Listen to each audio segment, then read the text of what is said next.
안녕하세요. 반갑습니다.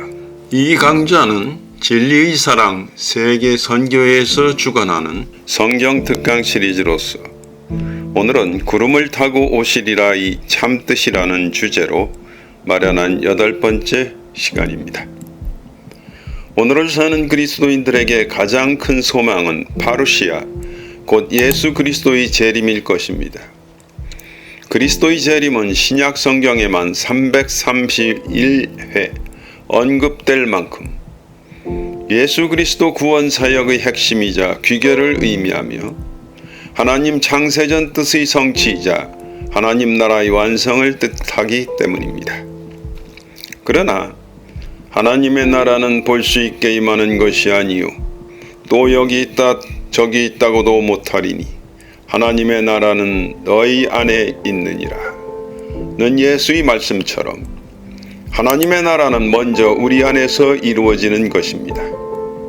따라서 우리는 이미 지난 7차 시에 세상 끝날의 추수 때에는 이새의 줄기에서 한 싹이 나며 그 뿌리에서 한 가지가 나서 결실할 것이라는 이사야의 예언처럼 다윗의 자손이 아니라 다윗의 뿌리 하나님께서 친히 진리의 성령으로 일하심으로 그 결실로 지면을 채우리로다는 사실을 알게 되었습니다.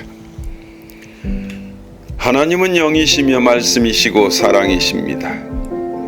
따라서 지난 7차 시 결론에서 밝힌 바처럼 다윗의 자손 예수가 아니라 다윗의 뿌리 하나님께서 추수 때의 말씀 곧 진리의 영으로 오시는 것은 첫째, 하나님은 말씀이심으로 택하신 자녀들을 말씀으로 낳아 생명의 부활을 이루도록 하시며 둘째, 하나님은 영이요 사랑이심으로 하나님의 무궁한 사랑을 깨우쳐 사랑 안에서 거룩하고 흠이 없는 어린 양의 신부로 단장시키고자 하시며 셋째, 하나님의 말씀을 받은 사람들이 신이 되므로 당신의 자녀들을 예수 닮은 지혜로운 신으로 완전케 하신 후 때가 이르면 이미 거처를 마련해 놓으신 아버지의 집으로 데려가시고자 하심이라 할 수 있을 것입니다. 그럼에도 불구하고 과연 오늘날 세계 기독교의 현실은 어떠한 것일까요? 예수께서는 다윗의 뿌리의 말씀을 받은 추수꾼이라 할 수 있는 천사들이 일하는 인자의 날, 사람들이 보이는 반응에 관해 이렇게 말씀하신 바가 있습니다. 내가 너희에게 이르노니 속히 그 원한을 풀어주시리라. 그러나 인자가 올 때에 세상에서 믿음을 보겠느냐 하시니라. 누가복음 18장 8절 말씀입니다. 인자가 올 때에 세상에서 믿음을 보겠느냐는 예수의 말씀은 충격적이기만 합니다. 그러나 예수 그리스도의 계시를 증거한 요한은 이와 달리 예수께서 구름을 타고 오시리라며 가시적이고 어떤 의미에서는 공개적인 재림을 강조하였습니다. 볼지어다 그가 구름을 타고 오시리라. 각 사람의 눈이 그를 보겠고 그를 찌른 자들도 볼 것이요 땅에 있는 모든 족속이 그로 말미암아 애곡하리니 그러하리라. 아멘. 주 하나님이 이르시되 나는 알파와 오메가라. 이제도 있고 전에도 있었고 장차 올 자요 전능한 자라 하시더라. 요한계시록 1장 7절로 8절 말씀입니다. 요한은 구름을 타고 오시는 예수가 육신을 지닌 모습인 것으로 설명한 후 각 사람의 눈이 그를 보겠고 그를 찌른 자들도 볼 것이라며 애곡하는 대상을 땅에 있는 모든 족속으로 표현하므로 그 파급의 영역을 세계적인 것으로 확대하고 있습니다. 물론 요한의 계시는 예수께서 말씀하신 인자의 날과 달리 심판의 성격이 강한 주의 날에 관한 계시의 가능성이 크다 할 수 있습니다. 물론 그럼에도 불구하고 재림은 다윗의 자손이 아니라 다윗의 뿌리 하나님으로 오심은 일치하고 있습니다. 주제하다시피 계시록의 예언들이 전달되는 경로는 하나님, 예수, 천사, 사도 요한, 일반 성도들인 바 7절에 나오는 그가 다윗의 자손 예수임에는 분명하나 8절에 나오는 장차 올자요는 주 하나님께서 스스로를 표현한 말씀이므로 예수가 다윗의 뿌리로서의 하나님으로 전제됨을 알 수 있기 때문입니다.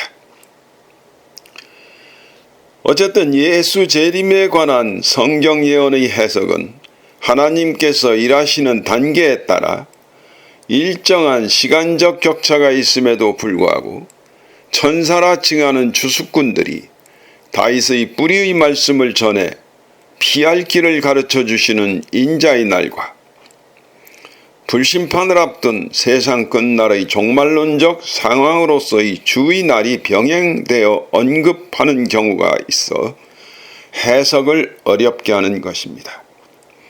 성경 예언의 복합성이라 일컬어지는 이러한 특징 때문에 모든 예언은 그 동기와 배경뿐 아니라 예언의 실체 파악이 절대적으로 필요한 것입니다.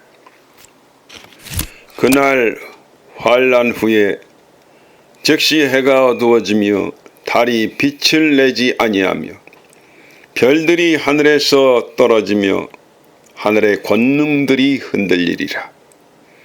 그때 인자의 징조가 하늘에서 보이겠고 그때 땅의 모든 족속들이 통곡하며 그들이 인자가 구름을 타고 능력과 큰 영광으로 오는 것을 보리라. 그가 큰 나팔 소리와 함께 천사들을 보내리니 그들이 그의 택하신 자들을 하늘 이 끝에서 저 끝까지 사방에서 모으리라. 마태복음 24장 29절로 31절 말씀입니다. 재림을 뜻하는 인자의 날에 관한 예수의 말씀 가운데 중심을 이루는 상징은 구름과 나팔 소리와 천사들이라고 할 수 있습니다. 그런데 이들 셋이 이처럼 그리스도의 재림을 나타내는 주요 상징이자 비유로 쓰인 것은 이스라엘 민족이 출애굽 후 3개월이 되던 날 시내 광야에 이르러 장막을 친 후 시내산에서 이루어진 여호와 하나님의 강림과 깊은 관련을 맺고 있습니다. 셋째 날 아침에 우레와 번개와 빽빽한 구름이 산 위에 있고 나팔 소리가 매우 크게 들리니 진중에 있는 모든 백성이 다 떨더라.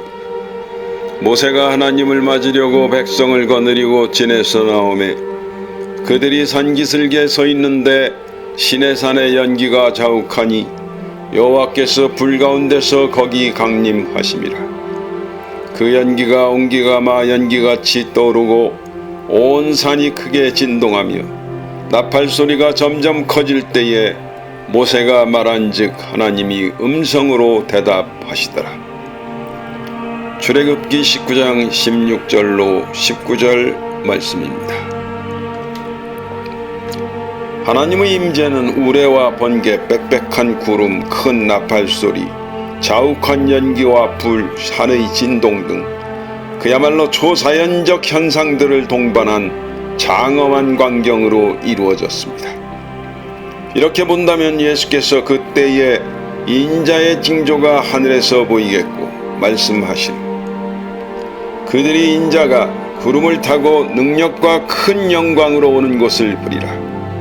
그가 큰 나팔 소리와 함께 천사들을 보내리니 그들이 그의 택하신 자들을 하늘 이 끝에서 저 끝까지 사방에서 모으리라 말씀하심은 바로 이러한 역사적인 배경에서 소재를 택하여 비유로 활용하신 것임을 알 수 있으며 제자들 역시 조금은 익숙하게 그 말씀을 받아들일 수 있었으리라는 것을 또한 짐작할 수 있습니다. 그러므로 인자의 날에 관한 예수의 말씀 가운데 핵심이 되는 세 가지 표적으로서의 구름과 나팔 소리와 천사들의 비유는 각기 나누어진 것이라기보다는 종말론적으로 볼 때는 오히려 하나의 결합체라는 사실을 알 수 있는 것이지요. 특히 주목할 점은 이 세 가지 비유 가운데 구름은 구약시대 이스라엘의 역사 속에서 이미 하나님의 강림을 뜻하는 비유로 쓰여진 예가 있었다는 사실입니다. 애굽에 관한 경고라. 보라, 여호와께서 빠른 구름을 타고 애굽에 임하시리니 애굽의 우상들이 그 앞에서 떨겠고 애굽인의 마음이 그 속에서 녹으리로다. 이사야서 19장 1절 말씀입니다. 이사야서 13장부터 23장까지는 BC 700년경 당시의 시대적 상황 아래에서 이스라엘 주변의 여러 나라들에 대한 예언으로 이루어져 있습니다. 따라서 이사야는 바벨론, 아수르, 블레셋과 모압, 다메섹과 사마리아, 구스 등 이스라엘 주변 나라들에 관한 예언에 이어 19장에서는 애굽에 관해 예언을 합니다. 애굽의 전제왕국은 BC 724년경 북왕국 이스라엘의 호세아가 아수르를 대항하여 싸우고 있을 때부터 두 왕조로 갈라져 이사야의 예언대로 격심한 내란을 겪었습니다. 애굽에 관한 이사야의 예언이 BC 724년 이전에 이루어졌으리라는 추측이 가능한 이유가 여기에 있는 것이지요. 물론 여호와께서 빠른 구름을 타고 애굽에 임하시리니라는 예언대로 여호와 하나님께서 가시적인 구름을 타고 애굽에 임하셨다는 기록은 이집트 역사서나 성경의 어디에서도 찾아볼 수 없습니다. 선지자들을 빙자하여 비유를 베풀었노라는 하나님의 말씀대로 비유인 셈이죠.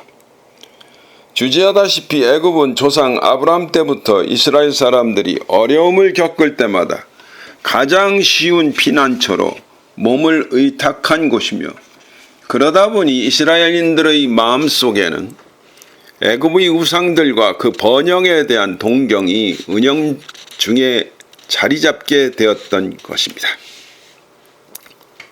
따라서 이 예언의 말씀은 육신적 의지처로서 이스라엘 백성들의 신앙을 좀먹는 애굽에 대하여 급속한 쇠퇴를 통해 그 영향력을 제거하시겠다는 하나님의 뜻을 비유로 표현한 것이라 할 수 있습니다.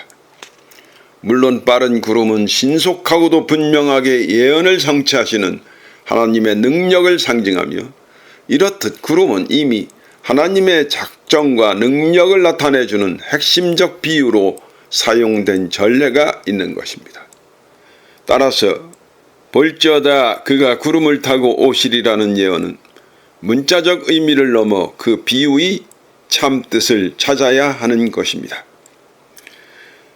그러면 구름의 상징적 의미를 정리하기 위해 다시 시내산으로 돌아가 봅시다. 모세가 산에 오르매 구름이 산을 가리며 여호와의 영광이 시내산 위에 머무르고 구름이 엿새 동안 산을 가리더니 일곱째 날에 여호와께서 구름 가운데서 모세를 부르시니라. 출애굽기 24장 15절로 16절 말씀입니다. 구름이 여호와의 영광이 머무는 시내산을 가리는 것은 두 가지 기능, 곧 하나님의 임재를 상징하면서 동시에 하나님을 가리는 역할을 하므로 하나님의 백성들을 보호하심을 뜻합니다.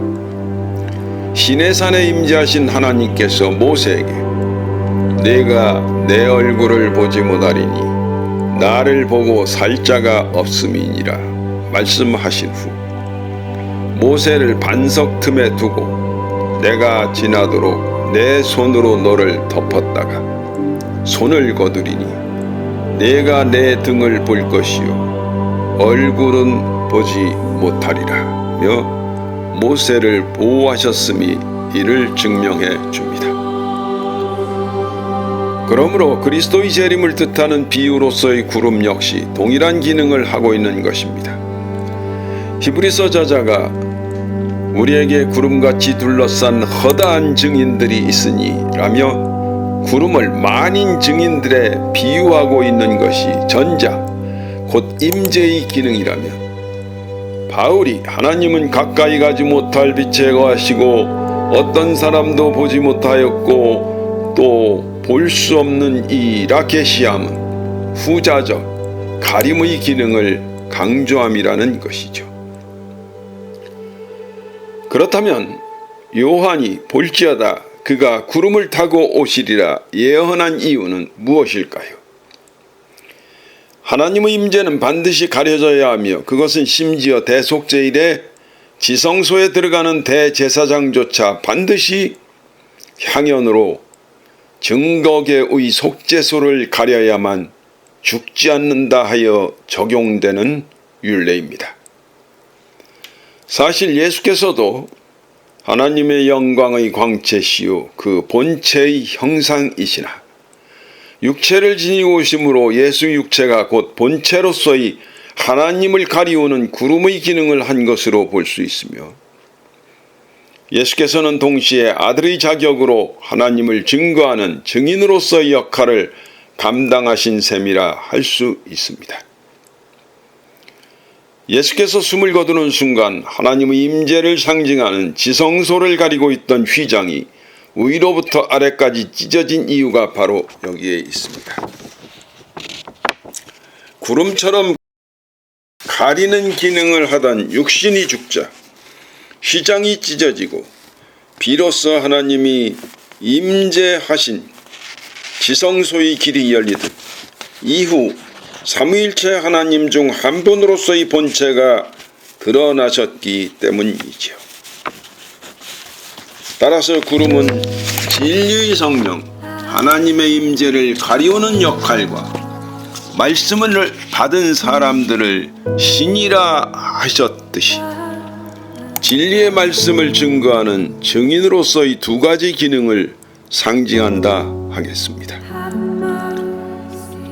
이렇게 본다면 마지막 때 인자가 구름을 타고 오신다는 계시는 세상 끝날에 일곱 인을 떼신 다윗의 뿔이 하나님의 말씀을 받은 자들이 나타나 진리의 성령이 주신 말씀을 증거함을 의미하는 것이며, 그것이 곧 하나님의 임재를 상징한다는 추론이 가능함을 알 수 있습니다.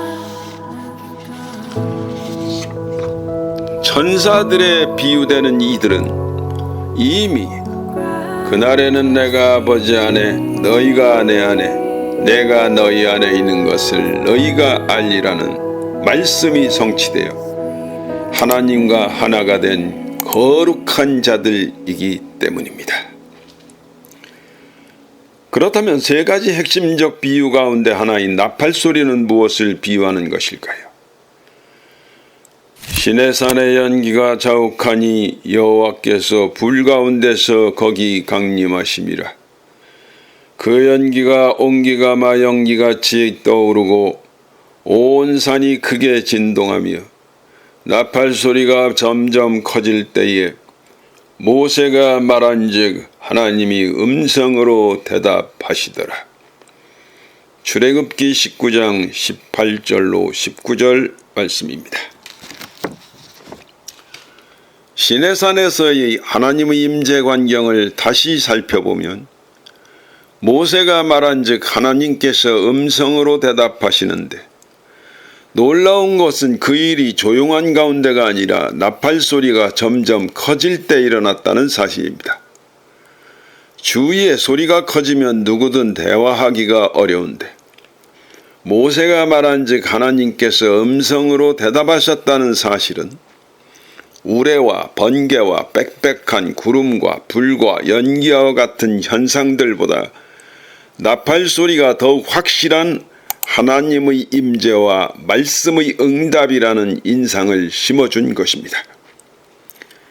따라서 광야시대 임재의 특징이라 할 수 있는 낮의 구름기둥이나 밤의 불기둥 혹은 우레와 번개와 나팔소리와 산의 연기 가운데 특히 나팔소리가 가장 중요한 표징으로 간주되어서인지 구약의 선지자들은 나팔소리를 대표적인 비유로 활용하였고 예수께서도 또한 인자의 날을 말씀하시며 나팔 소리를 핵심적인 비유로 활용하신 것으로 판단됩니다. 나팔이라는 단어는 요한계시록에 가장 많이 등장하는데 계시록 다음으로 많이 등장하는 역대하에서 나팔이 모두 실제의 악기를 의미하는 것과 달리 계시록에는 단 1회를 제외하고는 천사가 지닌 나팔 혹은 부는 나팔 소리로 제시되고 있어 그것 또한 비유임을 알 수 있습니다. 주의 날에 내가 성령에 감동되어 내 뒤에서 나는 나팔 소리 같은 큰 음성을 들으니 요한계시록 1장 10절 말씀입니다. 이후에 내가 보니 하늘에 열린 문이 있는데 내가 들은 바 처음에 내게 말하던 나팔 소리 같은 그 음성이 이르되 이리로 올라오라. 이후에 마땅히 일어난 일을 내가 네게 보이리라 하시더라. 요한계시록 4장 1절 말씀입니다. 음성은 사람의 목소리나 말소리를 가리키는데 요한이 나팔 소리 같은 큰 음성이라 비유한 것은 그 음성이 거역할 수 없는 권위 있는 목소리였기 때문일 것입니다. 그렇다면 예수께서 인자가 구름을 타고 능력과 큰 영광으로 오는 때에 왜 굳이 큰 나팔 소리와 함께 천사들을 보내 택하신 자들을 하늘 끝에서 저 끝까지 사방에서 모으시겠다는 것인지 그 의문이 풀리게 됩니다. 결국 천사들이란 오랫동안 드러나지 않은 진리의 말씀을 전해 피할 길을 가르쳐주는 역할을 하는 사람을, 나팔 소리란 그 사람이 전하는 인자의 날을 밝혀주는 다윗의 뿔이 하나님의 진리의 말씀임을 유추할 수 있기 때문입니다. 따라서 나팔 소리로 비유되는 진리의 말씀 속에는 하나님의 비밀, 즉 성도들의 부활과 휴거뿐 아니라 하늘이 큰 소리로 떠나가고 체질이 뜨거운 불에 풀어지는 불의 재앙과 그 재앙을 피할 수 있는 장래일까지가 포함되어 있을 것임을 쉽게 짐작할 수 있는 것입니다. 또 내가 보니 흰 구름이 있고 구름 위에 인자와 같은 이가 앉으셨는데 그 머리에는 금면류관이 있고 그 손에는 예리한 낫을 가졌더라.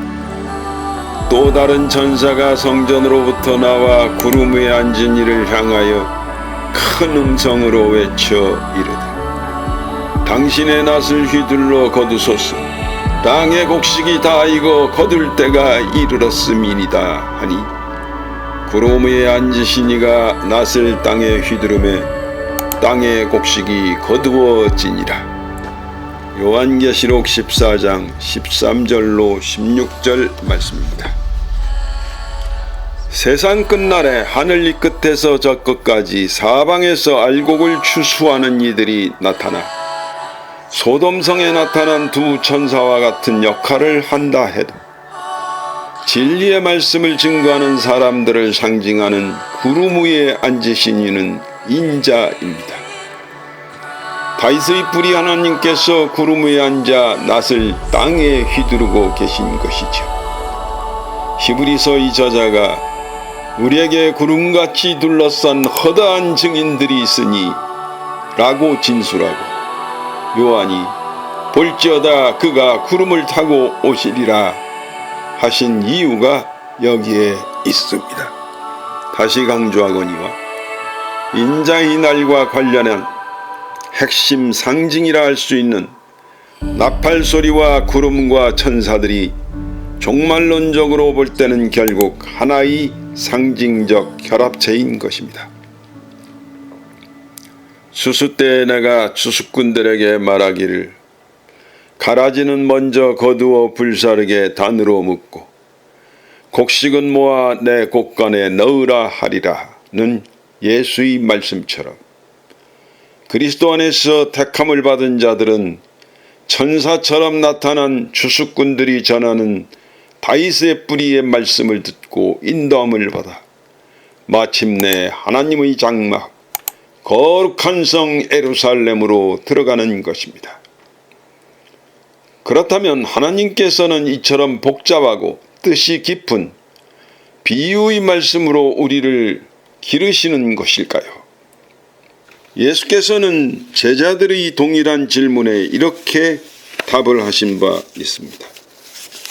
이르시되 하나님의 나라의 비밀을 아는 것이 너희에게는 허락되었으나 다른 사람에게는 비유로 하나니 이는 그들로 보아도 보지 못하고 들어도 깨닫지 못하게 하려 함이라. 누가복음 8장 10절 말씀입니다. 하나님 나라의 비밀은 오직 허락된 자들만이 깨달을 수 있습니다.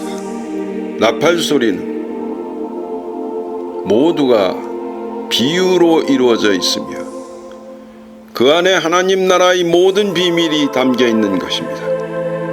바울이 마지막 나팔의 비밀을 부활로 제시한 이유가 여기에 있습니다. 보라, 내가 너희에게 비밀을 말하노니 우리가 다 잠잘 것이 아니요 마지막 나팔의 순식간에 홀연히 다 변화되리니 나팔 소리가 나매 죽은 자들이 썩지 아니할 것으로 다시 살고 우리도 변화되리라. 고린도전서 15장 51절 말씀입니다. 바울은 나팔 소리의 비유를 통해 나팔 소리와 함께 부활이 마지막 날 현실로 이루어질 것임을 계시하였습니다. 더욱이 죽은 자들을 살리는 썩지 아니할 것이 너희가 거듭난 것은 썩어질 씨로 된 것이 아니요 썩지 아니할 씨로 된 것이니 살아있고 항상 있는 하나님의 말씀으로 되었느니라.는 성구에 비추어 볼 때 나팔소리와 동일하게 하나님의 말씀을 뜻한다는 점에서 주목을 요합니다.